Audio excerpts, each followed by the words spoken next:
40 ዓመት በሚዲያ ላይ የቆየው አንጋፋው ጋዜጠኛ ደረጃ ኃይሌ አምባሳደር ሆኖ ተሾመ።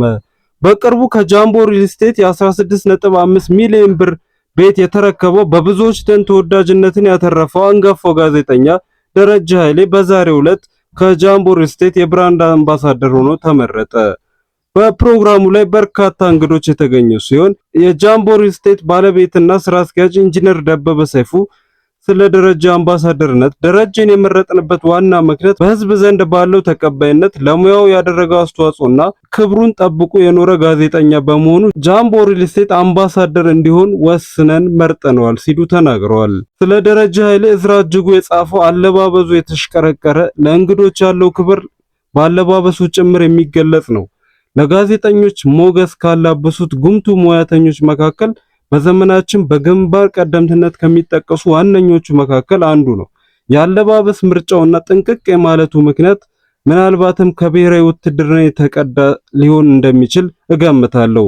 በብሔራዊ ውትድርና ባሌ ታጠቅ 4 ማሰልጠኛ የአራሱ ሰልጣኝ ሆኖ ለ6 ወራት ሲገባ ጥይት አተኳኩስ ብቻ ሳይሆን ለሀገር ክብር መስዋዕትነት መክፈልን ከስነ ልቦና ከስነ ስርዓቱ ጭምር ተምሮ እንደወጣ ጥርጥር የለውም። ቤተሰብ፣ ማህበረሰብ፣ ትምህርት ቤት ከሚገነቡ ባልተናነሰ እንደ ብሔራዊ ውትድርና አይነት ወሳኝ የስልጠና መስኮች ህይወትን በማቃናት ረገድ የሚኖራቸው ሚና ላቅ ያለ እንደሚሆን አያጠያይቅም። በአንድ ወቅት ደረጀ ታካችነቴን ያረቀው ብሔራዊ ውትድርና ሲል መደመጡ ለዚሁ ነው። ለተወደዱት አባቱ ሽቅርቅርና ዝምታን ከተጫዋች እናቱ ጨዋታን ሳቅን የወረሰው ጉምቱ ጋዜጠኛ ደረጃ ኃይሌ ትውልዱ ናዝሬት አዳማ ላይ ነው። በሰኔ 7 1957 ዓ.ም እድገቱ ደግሞ አዲስ አበባ በቅሎ ቤት አካባቢ ነው። የጋዜጠኝነት ፍቅሩን ከፍሪላንስ ነበር የጀመረው። በኢትዮጵያ ሬዲዮ በፍሪላንስ የቅዳሜ ወጣቶች ፕሮግራም ላይ እየሰራ የጋዜጠኝነት ፍቅሩን በሚገባ ተወጥቷል። በዚህ መሃል የብሔራዊ ውትድርና መጥሪያ ሲመጣለት በደስታ ተቀብሎ ወደ ባሌ ጎባ አቀና። ከስልጠናው ሲመለስ በ1980 ግድም የጦር ኃይሎች የሬዲዮ ዝግጅት ክፍል በመቀላቀል አቅሙ ማሳየት ጀመረ። ደረጀ በጦር ኃይሎች ሬዲዮ አብረው ከሰሩት መካከል ፀሐይ ተፈረደኝ፣ ሲሳይ ታደለና አክሊሉ ዘለቀ ይገኙበታል። ደረጀ ከጦር ኃይሎች ሬዲዮ በመቀጠል የኢትዮጵያ ሬዲዮ ወጣቶች ፕሮግራም ውስጥ በመግባት ከአድማጮች ተወዳጅ ለመሆን ቻለ። ኢትዮጵያ ሬዲዮ እስከ 1986 ዓ.ም ድረስ ሲሰራ ከቆየ በኋላ ወደ ህትመት ሚዲያው ገባ። በህትመት ሚዲያውም ከኢትዮፕ ጀምሮ የተለያዩ መጽሔቶችን፣ ጋዜጦች ላይ እንግዶችን እየጋበዘ ቃለ መጠይቅ አድርጎላቸዋል። በተለይ ኢትዮፕ ጋዜጣ ላይ ከጥበብ ሲቆነጠር በተሰኘው አምድ በርካታ ጽሑፎችን አስነብቧል። ጦራ የብዕር ስሙ ሲሆን በየጊዜው ጠንካራ ጸሐፊነቱን ያሳየበት ጊዜ ነበር። ደረጀ በ1986 እስከ 1992 ባሉት 6 ዓመታት በህትመት ሚዲያዎች ላይ ብዕሩን ያሳየ ሲሆን ኃይሌ ዘበቅሎ ቤት የተሰኘው ስሙ በብዙዎች ዘንድ ይታወቃል። በአንባቢያን ዘንድም ያስከበረው ነበር። በ1992 97.1 ላይ የቅዳሜ ጨዋታ የሚያቀርባቸው እንግዶች አድናቆት ተችሮታል። በጋዜጠኝነት ሙያ እያደገ እየበሰለ ሲሄድ ህዝብ አይኑን የጣለበት ታላላቅ ሰዎች ያቀረበ በመጠየቅም ብቃቱ ያስመሰከረ መጣ። የሀገሪቱን ፕሬዝዳንት ነጋሶ ጊዳዳ፣ የቱሪዝም አባት ጋሽ ሀብተ ስላሴ ታፈሰ፣ ሰለሞን ደሬሳ፣ አባዱላ ዳቆን፣ ዳንኤል ክብረት፣ ፋሲል ሲደልል፣ የመንግስቱ ኃይለማርያም ቤተሰቦች፣ ጀዋር መሐመድ ከእንግዶቹ መካከል ጥቂቶቹ ናቸው። ደረጃ ያልሰራው ያልዳሰሰው ርዕስ ጉዳይ ነበር ለማለት ያዳግታል።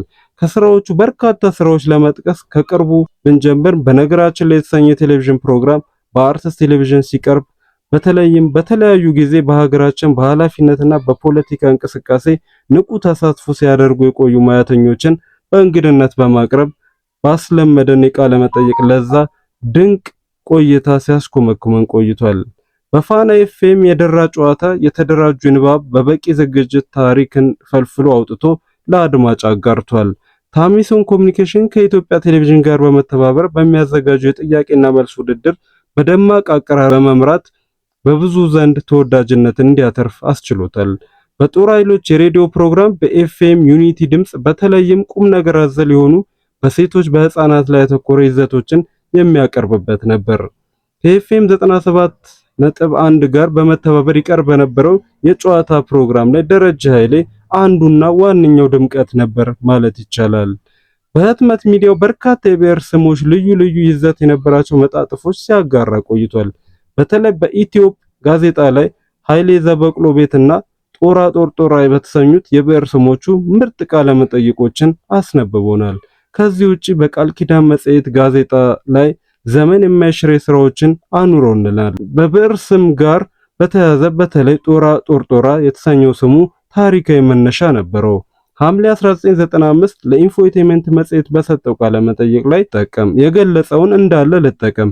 አንድ ቀን የሆነ ቦታ ቁጭ ብለን ስንጫወት አንድ ጓደኛችን መልከዋካ ፕሮጀክት ውስጥ ይሰራ ነበርና ስለ ስም ስናወራ እኛ ጋር ጦራ ጦርጦራ የሚባል አለ፣ ከየት እንደመጣ አይታወቅም። የት ነው ሀገር ስንለው ሀገሩንም አያውቀውም፣ ግን አንድ ነገር ያውቃል። ስሙ ገርሞን ምን ማለት ነው ስንጠይቀው ጋሻና ጦር ማለት ነው አለን። በምንኛ ስንለው ግን አላውቀውም አለን ብሎ ሲያጫውተን በጣም ስለገረመኝ ለምን ይህን ስም አልጠቀምም አልኩ ብሏል። ደረጀ ምንም እንኳን በህትመትና በኤሌክትሮኒክስ ሚዲያዎች ላይ የማይዘነጉ በርካታ ስራዎችን ቢያበረክትልንም እርሱ እንደሚያምነው ነፍሱ የሬዲዮ ናት። ከአንጋፋዎቹ የኢትዮጵያ ሬዲዮ ጋዜጠኞች መካከል ለደረጀ እንደ ሙያ አባተ መምህር የሚቆጥረው ታደሰ ሙሉነህ ሲሆን ለንጉሱ አክሊሉ ያለው አድናቆት ላቅ ያለ ነው።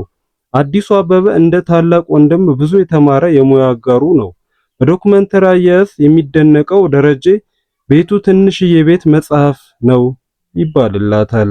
በአንድ ወቅት ሲሳይ ታደሰ በጦር ኃይሎች ሬዲዮ አለቃቸው ነበርኩ። በ1979 ወይም 80 አካባቢ ይመስለኛል ጊዜው ብሔራዊ ውትድርና ሰልጥነን ለግዳጅ ሲወጡ ነበር። በጦር ኃይሎች የተመደበው የሀገር ግዳጅም ስለሆነ ክፍያው 100 ብር አካባቢ ነው። ለምሳ የሚሰጡን ኩፖን ተጨምሮለት ነበር የሚሰራው።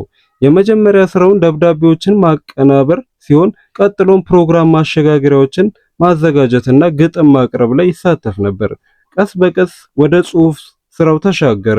ህይወት በማሰልጠኛ ማዕከል በሚል ተከታታይነት ያለው መጣጥፉም በእረኛው ባለዋሽንት ክላሲካል እያጀበ ይተርክ ጀመር። በጣም ቆንጆ ስራ ነው።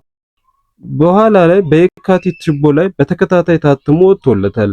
ደረጀ በስራው አይታማም። ሲሰራ ይሰራል፣ ሲጠፋም ይጠፋል። ጎበዝ ጋዜጠኛም ነበር። እናም 40 ዓመት በሚዲያው ላይ የቆየው አንጋፋው ጋዜጠኛ በዛሬው ዕለት አምባሳደር ሆኖ ተሹሟል።